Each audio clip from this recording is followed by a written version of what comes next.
Archie's Pals and Gals 179. There's a story I missed from January 1986. All that happens is Hilda isn't impressed by a spa that can't take 200 years off her appearance. Veronica 95. Esmeralda thanks Sabrina for taking her friends on an Otherrealm camping trip. Her dialogue's stilted because it's got too much exposition.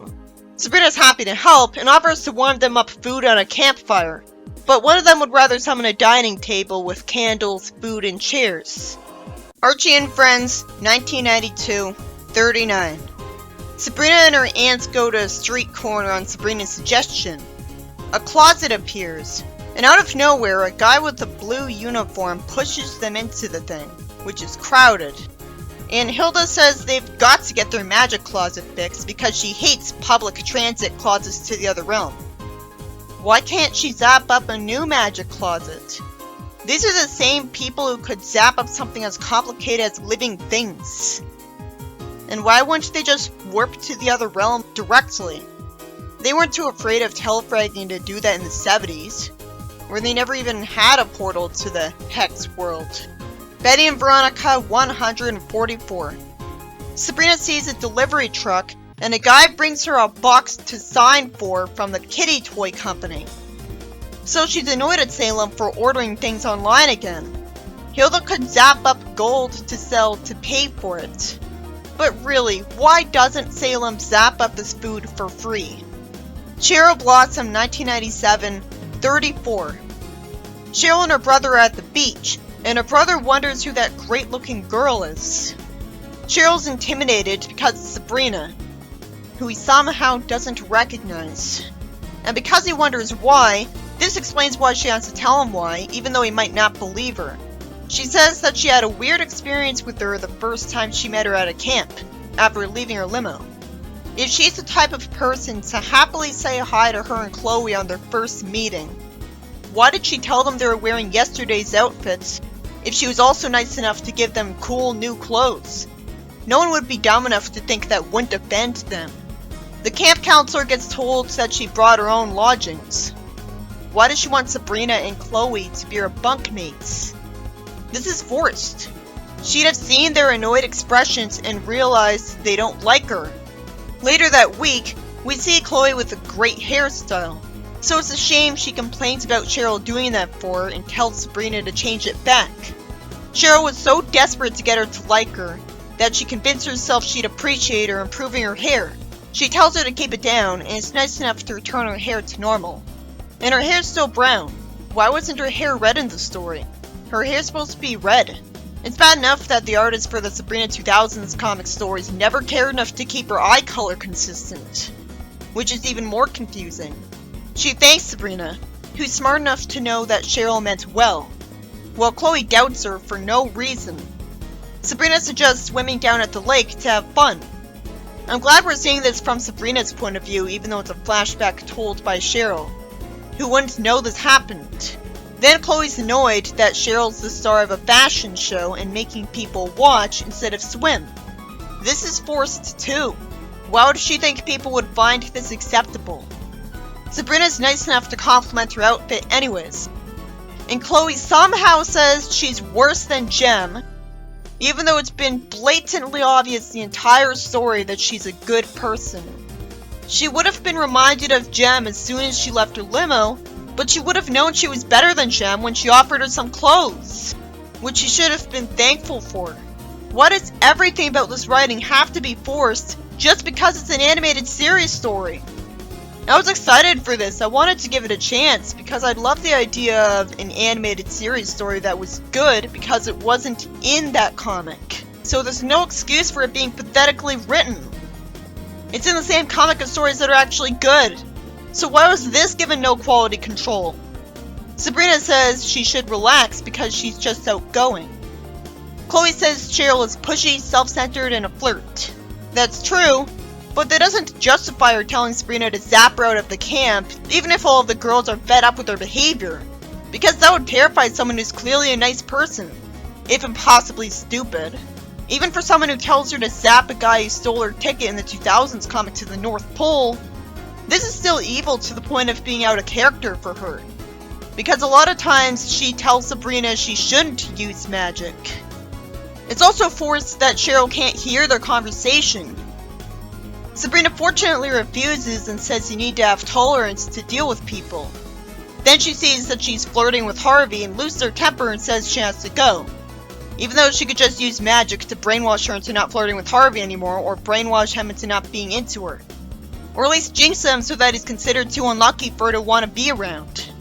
It'd be more in character for her to jinx Cheryl, because she did it to another girl. No, instead she jumps to having an evil plan. Even though this Sabrina has an entire immediate family that nags her and punishes her for even the most harmless use of magic. Apparently, Sabrina in general is just a contrarian to her family. When her aunts want her to do evil, she's a goody two-shoes with magic a lot. But when her aunts don't want her to use magic at all, and pressure her to be good, then using it spitefully becomes her first instinct. Not that she didn't do it when she was good. That doesn't say very good things about Sabrina. So now I'm supposed to root for Sabrina when she tries to lure Cheryl into a trap, telling her to go camping with her by herself. Or she could have at least talked to her first and explained to her that she doesn't want her flirting with Harvey. And if she refuses to stop, then she might be more justified. She's not dating Harvey in this continuity, so she technically has no more right to him than she does. And Cheryl isn't technically her friend yet, they just met. So it's not like she's breaking the female equivalent of the bro code by trying to date him on her. She doesn't even know what significance Harvey has to her yet. So she could have a friend of hers do a lot worse. She zaps up a huge rock in her backpack just because she unintentionally offended her. She forced her to walk a mile with a rock in her backpack just because she didn't know she shouldn't have said something. Even if Jem was nicer, she'd still treat her like crap. Somehow Cheryl thinks that a story about her getting a perm counts as a scary story to tell. Sabrina says she'll tell her a ghost story. And Cheryl should know she's being rude by saying she'll try to stay awake before yawning. Sabrina tells her a false story about a redhead stealing her ancestor's boyfriend and running to the woods to never be seen again. So at least Sabrina's trying to warn her not to steal someone's boyfriend, but she's not going to catch on because she didn't tell her Harvey was her boyfriend, which he isn't. Cheryl looks heartless by just saying that she couldn't keep her dude interested, and it was bad luck for her, instead of feeling bad for her. At least Sabrina tried to gauge what her reaction would be, so now as far as she thinks, she knows she deserves it. She says that she still haunts redheads here, and when she gets haunted by a ghost form of Sabrina, she runs out of the tent screaming. She tells her brother that because the ghost looked just like Sabrina, she's just as scared of her as she was of that ghost. Even though she was told that her ancestor would have been that ghost, which would be a logical explanation for why she looks like her. So for someone who was an idiot for the entirety of that camping story, it's surprisingly smart of her to know that she should be afraid of Sabrina, because what are the chances that her ancestor would have looked just like her? Sabrina could have easily not looked identical to Ghost. I guess she wanted her to be scared of her, so that she wouldn't do stuff she doesn't want her to do. Sabrina greets Cheryl happily, which makes no sense if she hates her so much. So I assume that she completely forgot what things she did to annoy her when she first met her, because it's been so long. Cheryl screams running away, unlike in the Sonic crossover, and Veronica says that sometimes she thinks she's a witch because she always makes Cheryl act like this. This story sucked. Holly G wrote this, and it was nothing but Cheryl being forced to act impossibly stupid and insensitive at Sabrina's camp. And instead of Sabrina just brainwashing Harvey or her into not flirting together, like a good witch, Sabrina scared her away as a ghost, instead of jinxing one of them, to make them decide not to flirt together on their own. Normally I'd love that animated series Sabrina got to have a story where she got away with abusing magic however she wanted for a change, and find it refreshingly liberating. That's how I thought I'd feel. But what ruins the story is that Cheryl clearly didn't mean to offend people and was a nice person. So I just sympathized with her and saw Sabrina and Chloe especially as the bad guys. She could have magically changed her behavior, or at least tried to talk her out of it. She sort of tried, by trying to gauge if she would sympathize with someone whose boyfriend got stolen from her.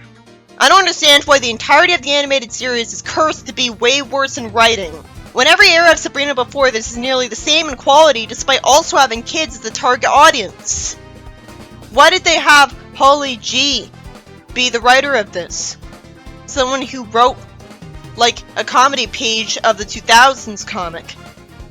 Why not have a qualified writer, like any writer before this? The 70s Sabrina was just like this, where she was a relentlessly nice person until someone flirted with Harvey. So she was in character, but she didn't still have to have her scare Cheryl instead of having a story where she was good and useful. It really had something going because none of Sabrina's family was in the story. So it's already one of the best 2000 Sabrina stories of all time. They should all be like that, because that removes the thing that ruined the series. She's not told to never use magic or say she never should. So this could have been fantastic if Cheryl actually deserved hatred. Everything she did wrong felt like an idiot ball or conflict ball and was spitefully contrived. So the story wasn't believable enough to keep me invested. I was just thinking that it's not Cheryl's fault that the writers forcing her to act this way. Chloe's presence is the only thing that requires this art style. And she was an out-of-character jerk instead of being glad she's better than Jem. So she shouldn't have been there. It could have been a 90s style story for all it mattered. It should have been. That was common sense. Most of the 2000s comedy pages scattered across other comics are still in the 90s style. Which hopefully means they know it's preferred. So there's no reason this would be in the 2000s style then, unless it was just commissioned to promote the 2000s comic. It's a dishonest way to promote the comic because none of her family's in it. So this is what only a small fraction of her issues are like. It is a clever advertisement, but it's a dishonest one. Archie's Pals and Gals Double Digest 72. Oh, it's off-putting how Sabrina looks. Why couldn't she just look like little Sabrina usually does instead of not having a headband and looking creepy? She has to write about historical figures, and Salem, who's unfortunately gray and not black, advised her to use magic to help her out. And it's confusing that she doesn't question him talking when in little Sabrina's stories he never talks except in the rare 2 stories where she casts a spell for it. So I have to assume that she or he cast a spell for that, and she knew about it. She casts a spell wanting Abraham Lincoln brought to her, and he's a little kid, which she's shocked by for some reason. So I have to assume that her magic independently chose to make this decision. But it's very confusing that it's without her say-so. At least that's a surprise that could have not happened. But this is a blatant ripoff of the little Sabrina story where she summoned a young George Washington. He says that if they could go back in time, they might be able to talk to someone else for a report, and she agrees. She tells him to hop onto her flying broom, and he's also startled by her talking cat. As usual, it's confusing that neither of them are trying to hide magic. She casts a spell, and after a needless amount of panels, they actually end up in another universe with a banner called Historyland for their sake that has young versions of historical figures for no reason. Why did her magic choose to conjure this up? Why would they all be young when that means the historical figures can't tell her anything? I have to assume part of the spell that conjured these people up is that they can't remain scared of her and freak out for too long. Sabrina asks if there's any women in history books, and she gets shown a few of them, and gets told that all they do is cook and sew because that's all the men let them do, when it's not strictly true that there were no important female historical figures who did anything else. This was just here for the sake of Sabrina saying that the women should fight back. She throws a ball at someone and wants to play King of the Hill to get someone off the hill, and charges at him with a bunch of other girls, who all win the fight because I guess boys were holding back because you're not supposed to fight girls. She confuses the girls by using a camera for them and decides to leave, naively assuming that she brought equality to a much larger area than she did, just because of one instance that would just make the girls look bad. Sabrina says she doesn't have much time to write her history report. Why doesn't she realize that she can go back to whatever time she wants, and can just keep going back in time to have all the time she wants? Instead, she gets told she won't get a good grade because she didn't write very much. She'd know better. Then she shows him a picture because he always said a picture's worth 1,000 words. Well, it's refreshing that her teacher isn't Miss Grundy. This story disappointed me because Sabrina and Salem looked bad for no reason, and at first it was a ripoff of an earlier story with a historical figure being a kid for no reason. So it seemed lazy.